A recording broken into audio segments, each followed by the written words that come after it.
13ই ফেব্রুয়ারি ওয়াশিংটনে মার্কিন president Donald ট্রাম্পের সাথে বৈঠকে বসবেন ভারতের প্রধানমন্ত্রী নরেন্দ্র মোদী।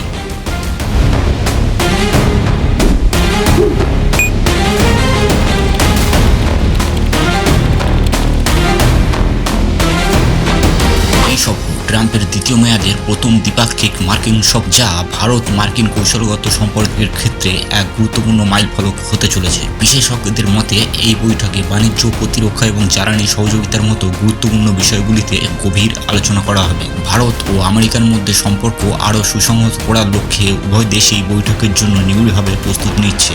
জানা যাচ্ছে 12ই ফেব্রুয়ারি অর্থাৎ আজ আমেরিকায় পা রাখছেন প্রধানমন্ত্রী।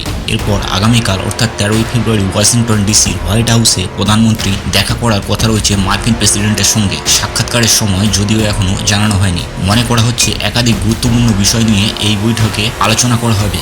আরও একবার মার্কিন প্রেসিডেন্ট হিসেবে নির্বাচিত হওয়ার জন্য প্রধানমন্ত্রী শুভেচ্ছা জানাবেন ডোনাল্ড ট্রাম্পকে। ভারতের বিদেশ মন্ত্রকের মুখপাত্র রণধীর জয়সওয়াল জানিয়েছেন, উভয় দেশই এই সফর চূড়ান্ত করার জন্য একযোগে কাজ করেছে। এই সফর ভারত মার্কিন বিস্তৃত বিশ্বের কৌশলগত অংশীদারিত্বকে আরও শক্তিশালী করবে। উল্লেখ্য, এর আগে প্রধানমন্ত্রী মোদীর শেষ মার্কিন সফর ছিল 2017 সালের জুন মাসে। তারপর ট্রাম্প সফরে আসেন 2020 সালের ফেব্রুয়ারি মাসে ভারতে।